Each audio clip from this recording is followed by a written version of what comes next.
మీ9 news కి స్వాగతం. సంగారెడ్డి జిల్లా జిన్నారం మున్సిపల్ కేంద్రంలో న్యూలాండ్ పరిశ్రమ సౌజన్యంతో 57 లక్షల రూపాయల అంచనా వ్యయంతో నిర్మించిన జిల్లా పరిషత్ ప్రభుత్వ ఉన్నత పాఠశాల భవనాన్ని గురువారం ఉదయం పటాన్చెరు ఎమ్మెల్యే గూడెం మహిపాల్ రెడ్డి ప్రారంభించారు. ఈ సందర్భంగా ఎమ్మెల్యే జిఎంఆర్ మాట్లాడుతూ నియోజకవర్గ పరిధిలోని ప్రభుత్వ విద్యా సంస్థలను బలోపేతం చేయడంతో పాటు ఆధునిక వసతులతో భవనాలు నిర్మించి విద్యార్థులకు కార్పొరేట్ విద్యను అందిస్తున్నామని తెలిపారు. విద్యార్థులు సైతం ఉన్నత లక్ష్యంతో చదివి పుట్టిన ఊరికి కన్న తల్లిదండ్రులకు పేరు ప్రఖ్యాతులు తీసుకురావాలని కోరారు. ఈ కార్యక్రమంలో MLC Anjireddy, municipal chairman Janardhan, vice chairman Pratap Reddy, commissioner Tirupati, BRS రాష్ట్ర నాయకులు వెంకటేశం గౌడ్, కౌన్సిలర్లు, పరిశ్రమ ప్రతినిధులు, పాఠశాల ఉపాధ్యాయులు, విద్యార్థులు, సీనియర్ నాయకులు పాల్గొన్నారు. అందులో భాగంగానే ఈ స్కూల్ మనము కట్టించడం జరిగింది. ఈ స్కూల్ బిల్డింగ్ కట్టించడమే కాదు, దీంట్లో ఉన్న డిస్ప్లే కూడా మేము డొనేట్ చేయడం జరిగింది. మీకు అందరికీ తెలుసు, గత 1 year కింద మనము ఈ పక్క హాస్టల్ కూడా మనం ప్రారంభించడం జరిగింది ఎమ్మెల్యే గారి ఆధ్వర్యంలోనే. అలానే ఈ ప్రాంతానికి వచ్చిన వరకు తెలిస్తే మనం 2 షీషెట్లు చేయడం జరిగింది. తర్వాత అంటే నాగిరెడ్డి గూడెంలో మనము రీసెంట్గా వాటర్ ట్యాంక్స్ కానీ, లేకపోతే గుమ్మడిలో స్కూల్ స్పోర్ట్స్ మెటీరియల్ షిఫ్ట్ చేయడం కానీ, ఫార్మర్స్ కానీ వివిధ కార్యక్రమాలు మనం చేయడం జరుగుతుంది. ఈ ప్రతి కార్యక్రమంలో కూడా మేము మన మహిపాల్ రెడ్డి గారి యొక్క సలహా సహకారం తీసుకొని ఆయన అడ్వైజ్ చెప్పినట్లే చేస్తూ ఉంటాము. సార్ కూడా చెప్పేది ఒకటి, మీరు డబ్బులు కంపెనీ సంపాదించినంత కాలం దాంట్లో ఖచ్చితంగా మీరు స్పెండ్ చేయాల్సిందే మా ఏరియాకి సంబంధించిన వరకు అంటారు. మా మెయిన్ ఫోకస్ కూడా ఈ 2-3 మండలాలే ఉంటాయి, జిన్నారము, గుమ్మడిదల, తర్వాత మన కాటిపల్లి ఏరియా ఉంటాయి. సహకారంతో 56 లక్షలతోటి బిల్డింగ్ నిర్మాణం చేసి విత్ ఫర్నిచర్, డిజిటల్ బోర్డ్స్ సహా వారు అందించినందుకు వారి డాక్టర్ రామ్మోహన్ రావు వారి చైర్మన్ గారికి, వారి సిబ్బందికి, బిఎం రెడ్డి గారికి, డివి రెడ్డి గారికి, వారందరికీ పేరు పేరుని నేను ధన్యవాదాలు తెలియజేస్తాను. ఫస్ట్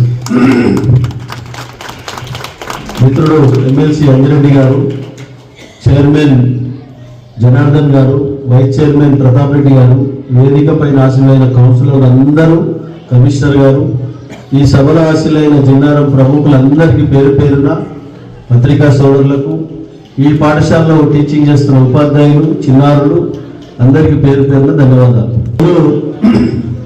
తెలంగాణ రాష్ట్రం ఏర్పడ్డ నుంచి తెలంగాణ రాష్ట్రంలో ప్రభుత్వ పాఠశాలలు ప్రైవేటు పాఠశాలకు ధీటుగా మనము మన నియోజకవర్గంలో అన్ని వసతులు కల్పిస్తూ, ఇక్కడ ఇంటర్మీడియట్ డిగ్రీ కళాశాలలో గిటా వారికి అన్ని వసతులు కల్పిస్తూ, ఫర్నిచరు, ల్యాబులు కార్పొరేట్ లెవెల్లో మనము నిర్మాణం చేసి ఈ ప్రాంత పిల్లలకు అందించడం జరుగుతూ ఉన్నది. ప్రైవేట్ పాఠశాలలో టీచింగ్ చేస్తున్న పిల్లలు, టీచర్స్ కొంతమంది క్వాలిఫైడ్ ఉంటారు, ఇంటర్మీడియట్ ఉంటారు, డిగ్రీ మాత్రమే ఉంటారు. ఇక్కడ ఈ ప్రాంతంలో ఈ గవర్నమెంట్ పాఠశాల చదువుతున్న టీచర్స్, క్వాలిఫైడ్ టీచర్స్ ఉన్నారు. పూర్తి స్థాయిలో చిన్నారులు సద్వినియోగం చేసుకోవాలి. ఎందుకంటే మీకు ఎక్కడ ఇబ్బంది లేకుండా అన్ని వసతులు కల్పిస్తూ ఉన్నాం. ఈరోజు హాస్పిటల్ విషయంలో కానీ, విద్య విషయంలో పర్సనల్ కేర్ తీసుకొని ముందుకెళ్తా ఉన్నాం. ఈ ప్రాంతంలో ఉన్న ఇండస్ట్రీ సహకారము చాలా చేస్తూ ఉన్నారు, ఇంకా చాలా చేసేది ఉన్నది.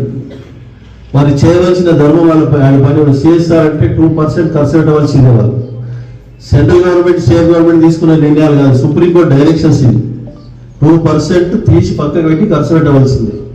ఈరోజు 350 కోట్లతో సూపర్ స్పెషాలిటీ హాస్పిటల్ పటంచెరులో నియోజకవర్గ స్థాయి ప్రజలకు అందించే విధంగా రెడీ టు ఇనాగ్రేషన్ ఉన్నది. అక్కడ మన గాంధీ హాస్పిటల్, ఉస్మానియా హాస్పిటల్ ధీటుగా ఈరోజు హాస్పిటల్ అక్కడ నిర్మాణం చేసి జరుగుతూ ఉన్నది. లాస్ట్ స్టేజ్లో ఉన్నది. అదంతా మన ప్రాంత ప్రజలకు అతి తొందరలోనే 1-2 నెలల్లో అందించబోతా ఉన్నాం. ఎక్విప్మెంట్స్ రావాలి.